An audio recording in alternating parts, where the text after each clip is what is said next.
Hey, Grace. I was thinking, we always talk about English, but we've never talked about our hobbies. What do you like to do in your free time? Oh, that's true, Logan. Okay, let me think. I love painting. It helps me relax. I usually paint flowers or little landscapes. What about you? That's so cool. I didn't know you paint. Well, for me, I'm really into playing the guitar. I started learning last year, and now I play almost every evening. Wow, guitar? That's awesome. Do you sing too? Haha, only when nobody's home. I'm not brave enough yet, but playing helps me forget stress. Music just feels like freedom, you know? I totally get that. For me, when I paint, time just flies. Sometimes I look at the clock and realize 3 hours passed without me noticing. That's the best kind of hobby. It makes you feel alive. Exactly. And I think talking about our hobbies is also a great way to connect with people, especially when learning a new language. Totally. So if you're listening to this and wondering how to talk about your hobbies in English, don't worry, we'll help you do it, step by step. Hey, English learners, welcome back to Level Up English, your go-to podcast for learning English in a fun, simple, and powerful way. If you're serious about leveling up, hit that subscribe button, like this episode, and visit our community post section after this for quizzes and speaking practice. Plus, we've made a free PDF guide for you with all the techniques, vocab, and grammar questions from today's episode. You can download it straight from the description or the pinned comment below.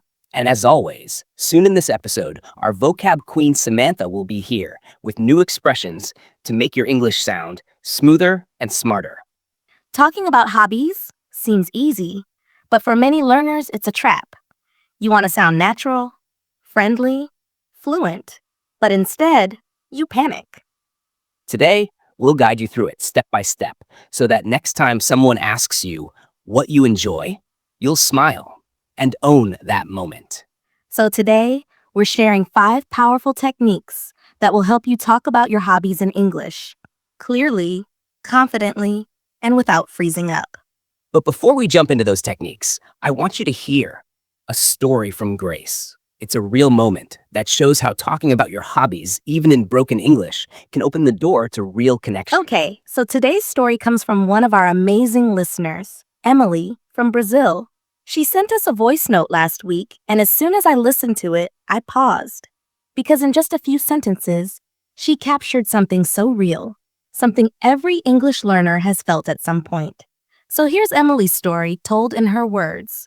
I'll be narrating it as if I were Emily, so you can really feel what she felt when someone asked her, "My name is Emily. I'm from Brazil. And until that day, I had never spoken English to a stranger, not once. It was winter in Toronto. The sky was gray, the air frozen. I had my sketchbook in my lap, gloves off, fingers numb. I was sitting alone on a bench in the middle of a quiet park. My heart, not quiet. It was thundering. I had come to this country with dreams, big ones. But dreams don't mean much when you're too afraid to open your mouth.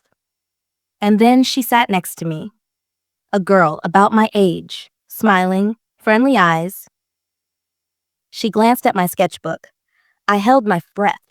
She pointed and asked, "So what do you like to do in your free time?" Time stopped. My ears rang, my mind blank. I knew these words. I had practiced them before.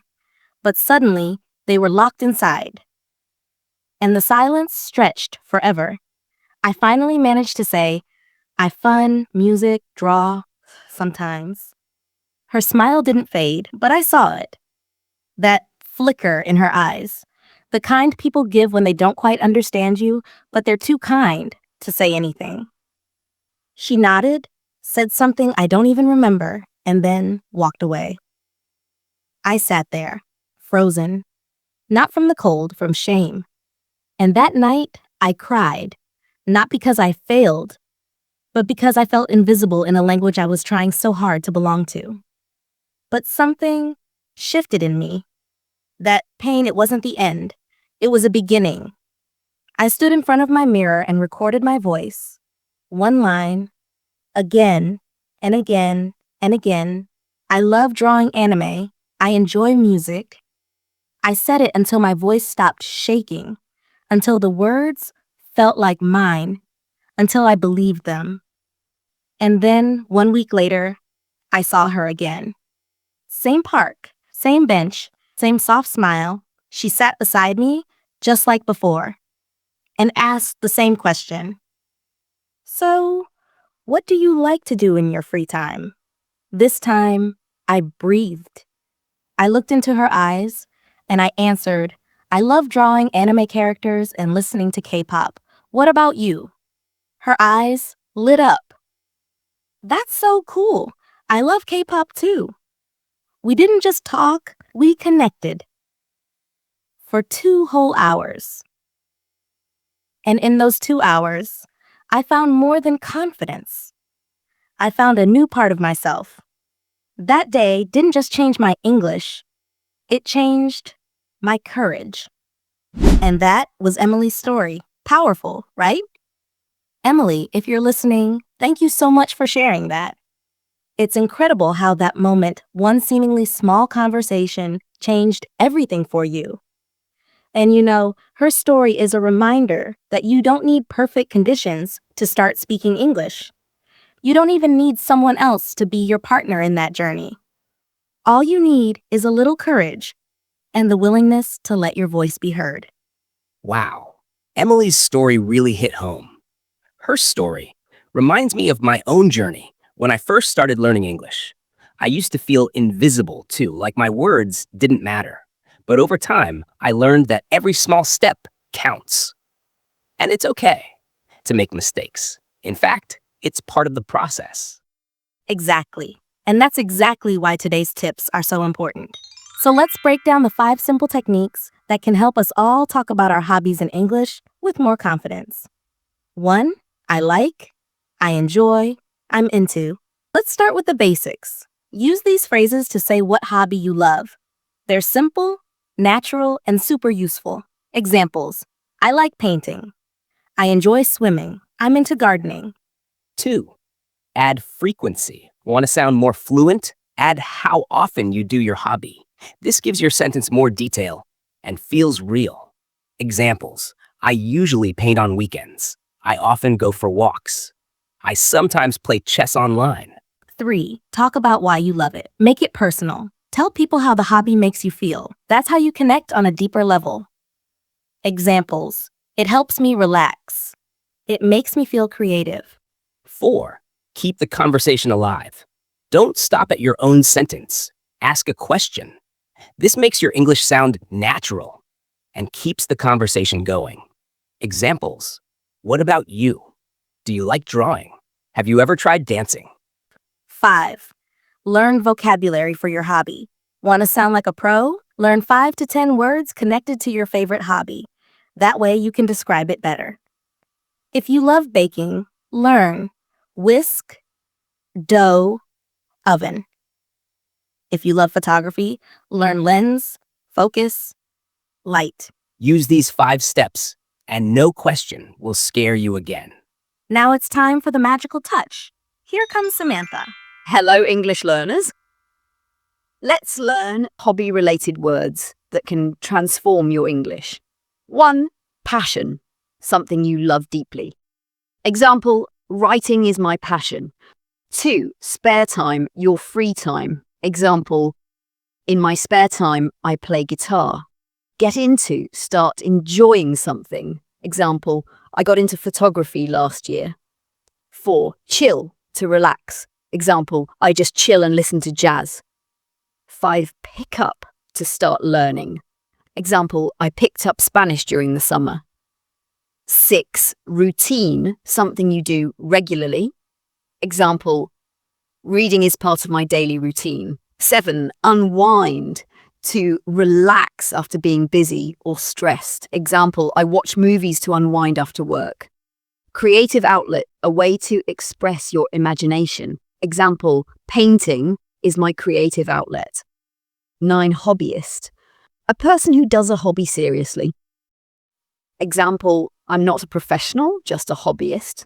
10, lose track of time, forget time, because you're so focused. Example, when I write, I lose track of time. Now go. Use them. Speak them. Let these words live in your conversations, because the way you talk about what you love can say so much about who you are. Want to level up your English even more? Try using 2 of today's new words in the comments below. It's a fun and powerful way to boost your vocabulary and your writing confidence. And don't forget, your free PDF guide is waiting in the description or the pinned comment. Go grab it. That's all from me for now. Back to you, Grace and Logan. Here's your challenge. Tonight, look in the mirror and say what you love doing. Say it clearly, slowly, proudly. You don't need perfect grammar. You need courage and practice. Thanks for spending time with us here on Level Up English.